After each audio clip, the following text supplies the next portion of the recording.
Hello. And to you, good day. This is very exciting. It is. Well, I don't really know what exactly. There's a bunch of stuff in my head that I know that I want to converse with you about. Yes. Well, converse. All right. Well, you don't need a question. Okay.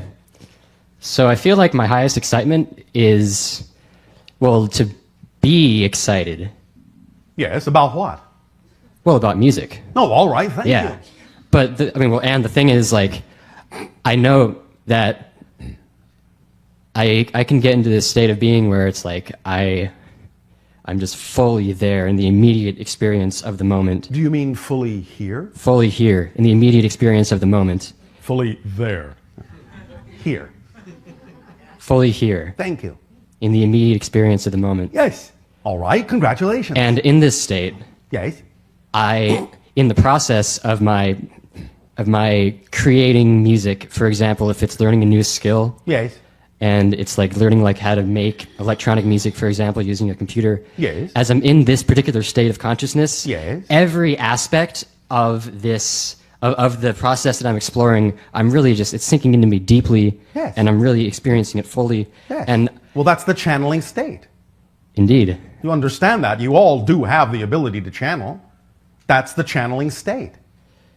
And I find that I don't want to take action in the direction of my excitement of making this music unless I'm fully in this state of being. Well, all right, then why not simply choose to be fully in the state of being so you will always be able to take action? I like that. I'm wondering... All right, well, I'm happy you like it. So if you like it, why not do it? Not that you have to. Just asking. Because I noticed that I'm not there, and I think that... Yes, I know you're not there. You said you were here. Well, I will do that. It's and up to I'm you. doing it right now. Yes. And I am looking forward to exploring that more. Please, all of you, don't assume that just because the sensation of the state changes, that means you're not still in the same general state of excitement. Excitement doesn't mean you have to be jumping up and down. Excitement can be a sense of meditative, balanced peace as well. Excitement can be expressed in a number of ways. When we use your word excitement, we simply mean the body's physical translation of the vibration that's in alignment with your true core being. It can be expressed in any number of ways. So don't misunderstand and think that just because the energy level changes or the energy expression changes, that's not necessarily an expression of your excitement. Okay. Yes? Yes? Yes. All right. Yes. Anything else? Yes. It feels like my highest excitement then is to allow myself to be in that state. All right. And then you can act from that state on whatever opportunity presents itself to you at any given moment that contains the highest amount of excitement by reflection. Because when you say the highest excitement, there can be many expressions of your highest excitement that arrive in your life, and often there have to be. Otherwise, you wouldn't have any motion, you wouldn't have any movement, you wouldn't have a path to take if you didn't have multiple expressions of your highest excitement. It doesn't have to just be one thing. Coming here tonight, I'm assuming, was an act of excitement for you. Yes. Well, there you see, didn't really have anything to do with your music. True. But you acted on it. Because it was the most exciting thing, I'll assume, that you were able to act on at that particular moment. Yes? Yes. Well, then there you go. It's simple as that.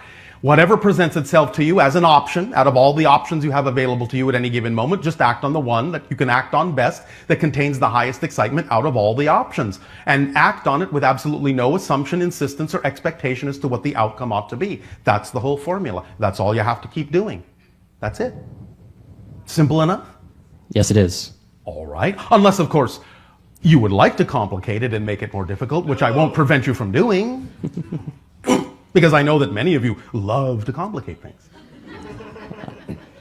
But you don't have to. In addition, I have a question. I'm wondering if there's anything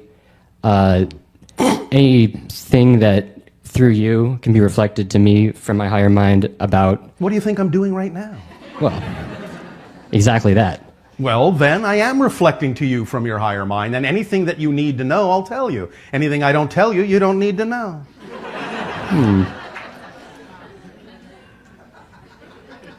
Is there any way to induce lucid dreaming without technology? I'm sure there is a way. I wonder Of if course, you can there give are an many ways. example. You have many books and many people that have done it. You could go talk to them. You could go read one of those books. You could use your imagination.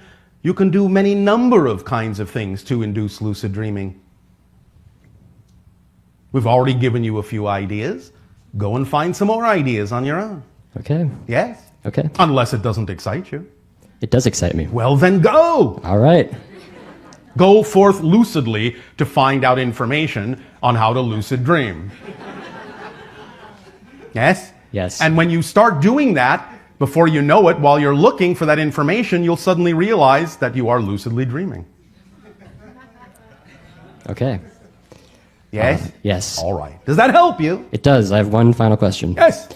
I'm Well, just I wondering. doubt that, but Well- go ahead. I can't argue with that.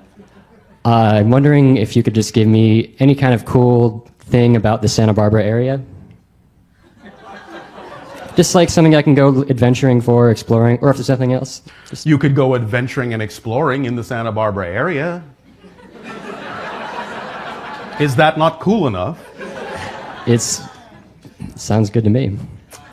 One moment. One moment. A nearby area is called Goleta. Yes. Go there. Or not. Okay. Thank you. Pleasant dreams to you. Thank you.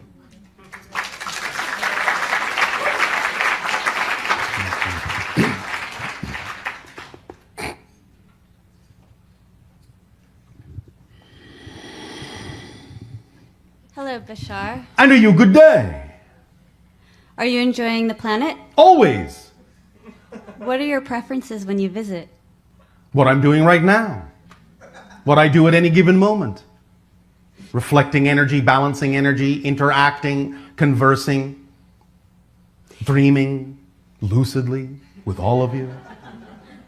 Taking trips, exploring other realities, exploring other civilizations, interacting with other civilizations, telling them about all of you.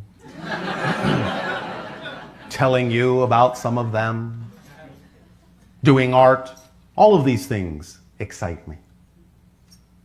I only do what excites me. Do you go swimming when you're here? I am not physically on the surface of your planet. But do you experience it in another way? Yes. That's nice.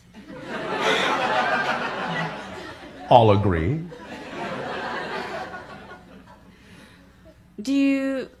Have you experienced anything that is not to your liking?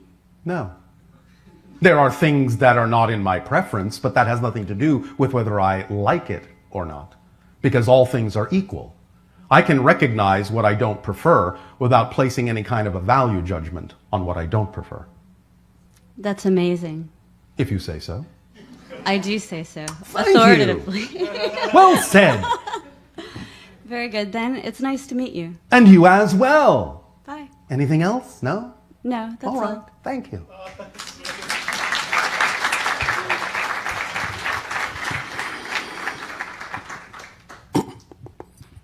Hi. And are you good day?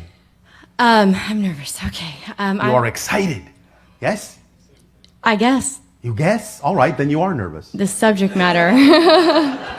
I'm not excited about the subject matter. I just have a few questions. One about a general understanding of the afterlife. What does that look like? What is that if we leave this physical world?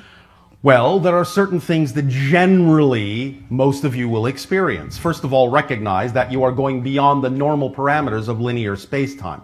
There may still be the ability to create a kind of a sense of time playing out there, but it's nothing like the kind of time experience you have in physical reality. In physical reality, when you think a thing, when you believe a thing, you have a time lag of manifestation, of experiencing that thing to some degree. In non-physical reality, in the spirit world, you don't. Whatever you think is instantaneously manifested around you. Okay.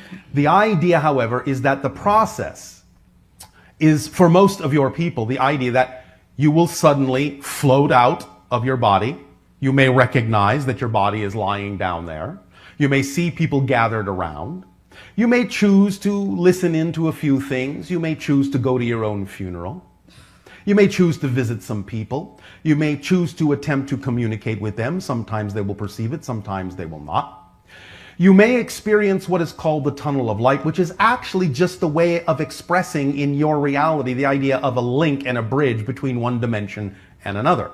And as you open up into the other dimension of spiritual reality, non-physical reality, most of you may experience being greeted by the non-physical spirit counterparts of people that you have known in life, or the idea of what you call people from other lives. You may thus then experience the sensation of unconditional support and love, expansiveness. It will be like waking up from a dream, in the way that you wake up from a dream now and go, oh, well, no matter how real that dream seemed, this is actually who I am, and that was just a dream. So death will be similar to that as well. This is who I really am, and physical life was just a dream. You will have what is generally called a life review. You will experience every single choice you made, every consequence of every choice you made, and you will actually feel it and everything that anyone else felt as a consequence of the choices you made, as if it's all happening to you, because it is all happening to you. This will happen really in the blink of an eye, even though it may seem to be somewhat stretched out, because it's an entire lifespan in the blink of a moment, but you can focus on any part of it that you wish, and you can make it seem to last however long you wish it to last. And the idea is that you will use this as a learning experience to balance yourself in recognizing the choices that you made and whether or not you really would have preferred to make a different choice or not. And you will add that perspective to your overall knowledge as a soul. You will thus usually be greeted by some guide or representation of the idea of all that is, and you will experience this great envelopment of love, and you will be given more choices. Do you wish to go back to that life in a parallel reality and continue as if you hadn't died? Do you wish to have the experience you call reincarnation? Do you wish to move on to other dimensions, other civilizations, other realities? What do you wish to explore now? You can generally assume that most of these things will be experienced by the general majority of you, even though there can be many, many different kinds of things. Okay, so with that, if they, or whatever the choice is, yes, will they still be connected to the ones here left? It depends. You're always connected to everything, but depending on the choice you make, you may not experience necessarily the same kind of connection. It depends. What does that mean? Well, in other words, if the choice you're making means that you can't experience that choice without having an experience of not remembering anyone else, then you will not remember anyone else, even though you're always connected. If the other choice you're making doesn't matter whether you maintain a conscious awareness of a connection to other people, you'll maintain the conscious connection. It depends on what it is you're attempting to experience as to what you'll be capable of doing, in a sense. So if someone leaves this physical Yes. life currently and I'm Yes. still in the physical world now, Yes. and they have the choice to possibly not be connected. Well, no, they're always Oh, connected. okay. But the idea is that they may be choosing something that makes their experience not need to necessarily consciously connect with you, but they're always connected. And more often than not, when someone awakens into spirit and experiences the idea of their true unconditional self, they will, more or less, always be around for you in some way, shape, or form. Now, they do have lives. They are still busy. They're not just hovering around, what does she want now?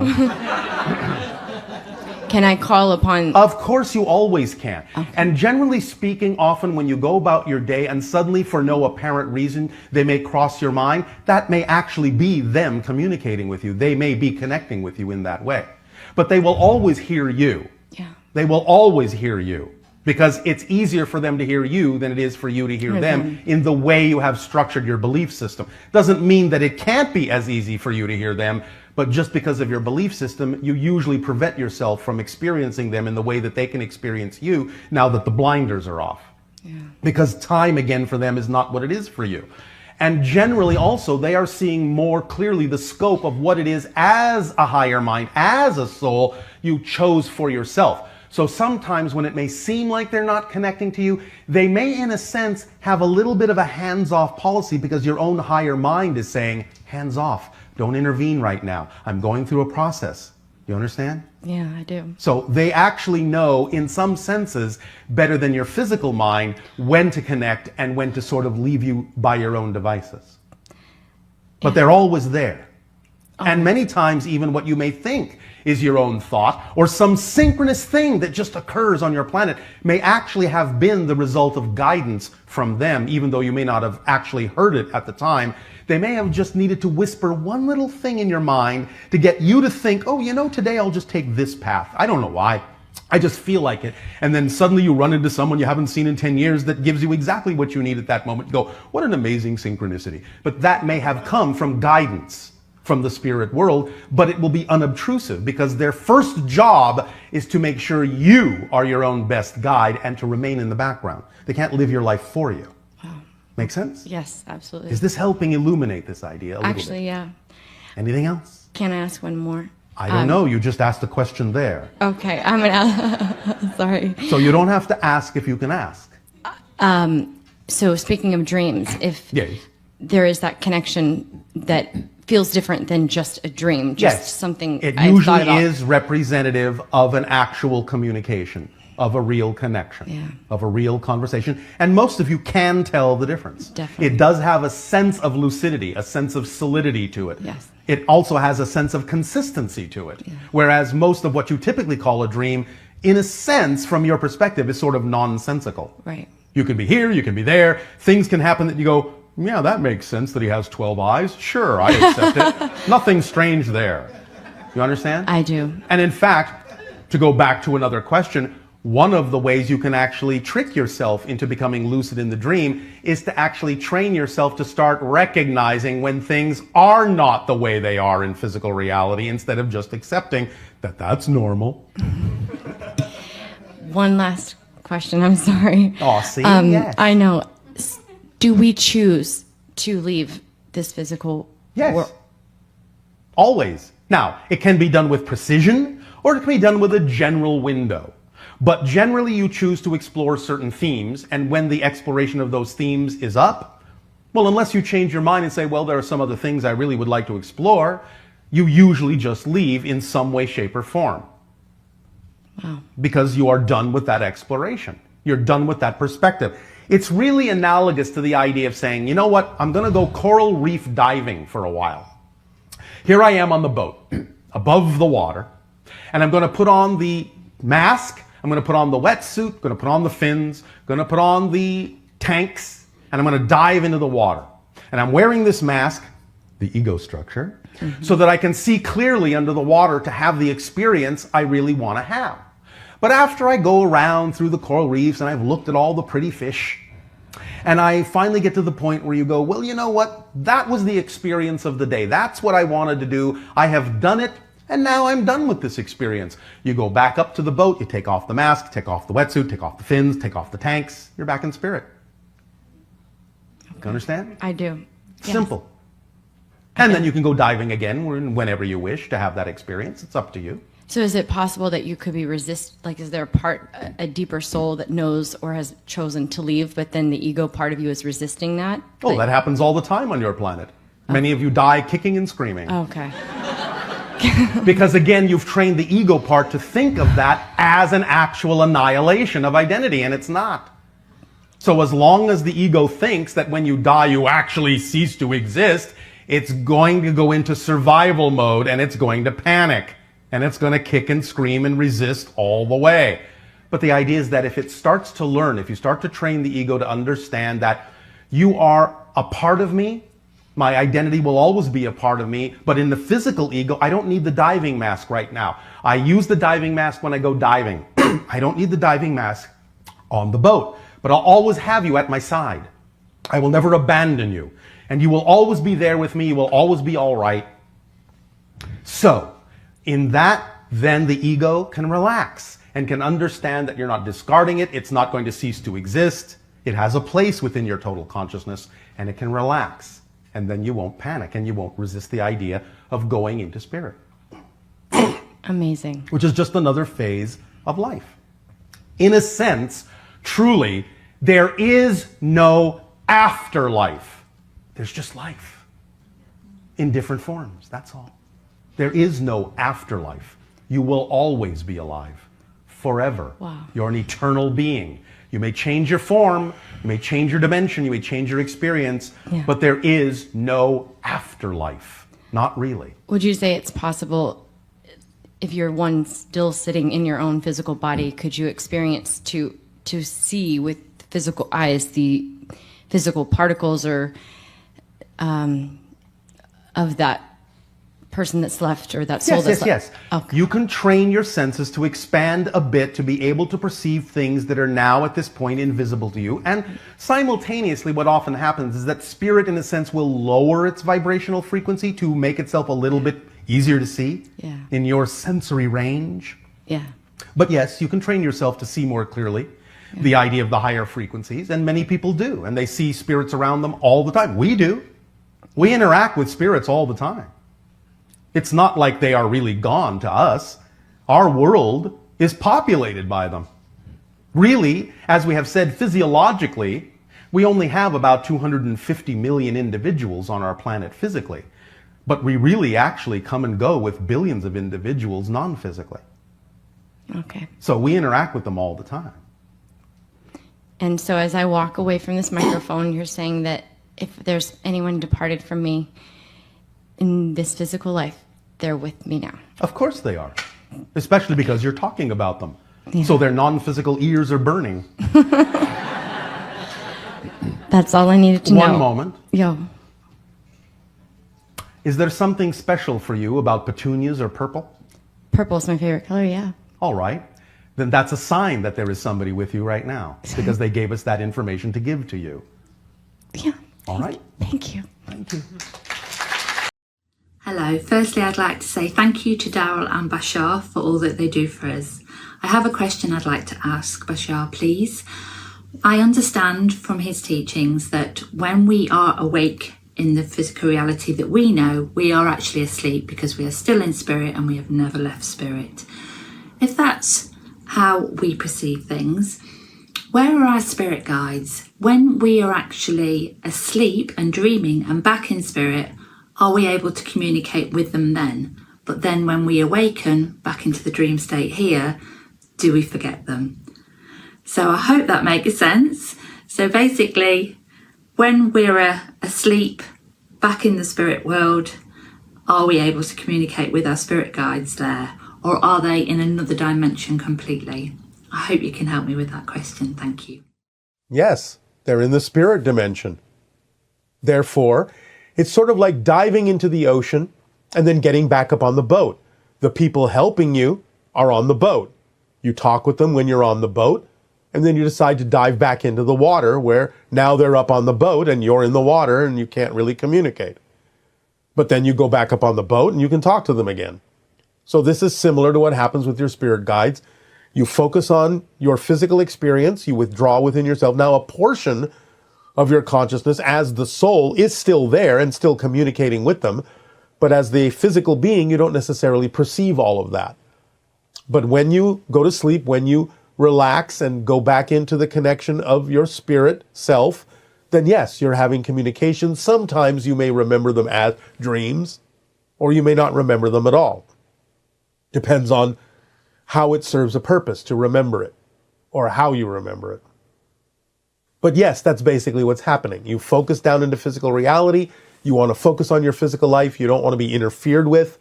You want to be left to your own devices. The guides up on the boat will guide you subtly through synchronicity and a few other kinds of methodologies. And you can communicate with them freely when you're back up on the boat, but they leave you mostly to your own devices, just guiding you gently when you're under the water, when you're back in physical reality. That's just the way it works. It's the way you want it to work.